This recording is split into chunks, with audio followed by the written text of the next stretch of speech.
তামসিক সুখটা কেমন? যদগ্রে চানু বন্দে ত সুখম নিদ্রালস্য প্রমদাথং তং তামসামুদার হিতম। এই তামসিক ব্যক্তি দেখবে যারা সংসার করে, এরা সত্য, বউ করে, ছেলে তৈরি করে, সবই করে, কিন্তু সংসারে সে নিজে কি করে সুখ ভোগ করব এটাই চিন্তা করে। যে আমি যে সৃষ্টি করলাম, আমার সন্তানাদি স্ত্রী তাদের বিয়ে করে এনেছি, আদর্শ তাদেরকে সুখ শান্তি দেব, তো আমার ডিউটি, আমি হচ্ছি কর্তা বাড়ির, তাহলে আমার সন্তান আদি স্ত্রী কন্যা ইত্যাদি তাদেরকেও সুখ দিতে হবে, এটা তারা চিন্তা করেন। ও নিজে কি করে সুখ লাভ করবে এই চিন্তায় ব্যস্ত, নিদ্রা আলস্য ইত্যাদিকে আশ্রয় করে, ঘুম আর ভাঙে না। সকালে উঠে বউ ডাকছে, ওগো কাজে যাবে না, বলে হ্যাঁ চুপ কর, নেশা ভান করে আসবে, দেখতে তো পাচ্ছ। বউকে দুঘা দিয়ে দিল, বাচ্চারা কেউ কাঁদছে খাবারে জ্বালায়, দুঘা পিটিয়ে দিল, খেটে খা।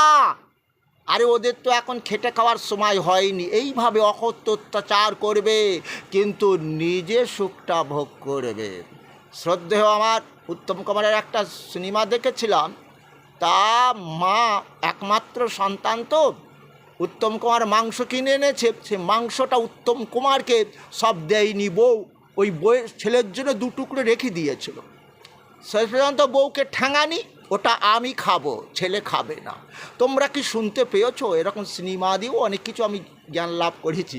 তাহলে এরাই হচ্ছে তামসিক ব্যক্তি, এরা নিজেকে ছাড়া কিছু চেনে না, জানতেও চায় না, কিন্তু এরা কি ভুলে গেছে যে কি বলেছে, আত্মৌপমেন সর্বত্র সমাং সুখং, অর্থাৎ আত্মৌপমেন সর্বত্র সমাং পশ্যতি জহর্জুন সুখং বা যদি দুঃখং সযোগী পরম মত।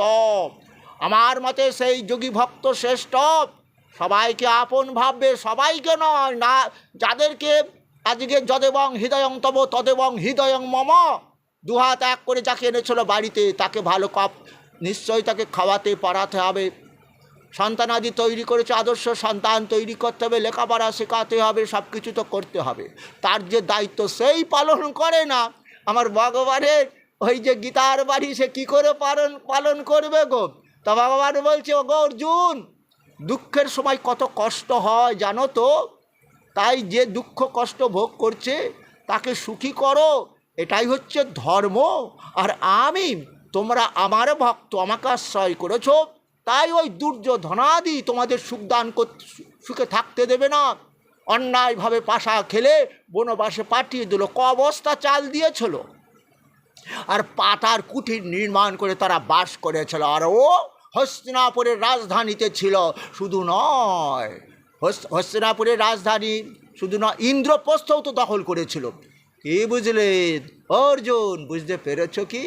তাহলে তুমি বলছো আমি যুদ্ধ করব না, এদের মারা হয়ে গেছে, তুমি তীরটা শুধু চালিয়ে দাও, আমি সেই কৃষ্ণ যুগে যুগে এই তামসিক ব্যক্তিদের, রাজসিক ব্যক্তিদের ধ্বংস করে দিই। কেন রাজসিক ব্যক্তি? ওই যে দেখো, হ্যাঁ, ওরা সুখের আশায় দুর্যোধনের পক্ষে যোগদান করেছে, কারণ ধৃতরাষ্ট্র রাজা তার ছেলের পক্ষে যোগদান করলে আমাদের খাওয়া দাওয়াটা সুখ শান্তি নিশ্চয়ই দেবে ধৃতরাষ্ট্র, সে তো রাজা গো, বুঝতে পারো না? এই কলিযুগে বলছিলাম, কি বলছিলাম, দেশকাল পাত্র বিবেচনা করে রাজাকে দান করতে হবে। তো যে ওই যে বলেছিলাম, যদ্দানম দিয়তে হডুকোপাকারিণে দেশে কালে পাত্রে স তদ্দানং সাত্বিক স্থিতম।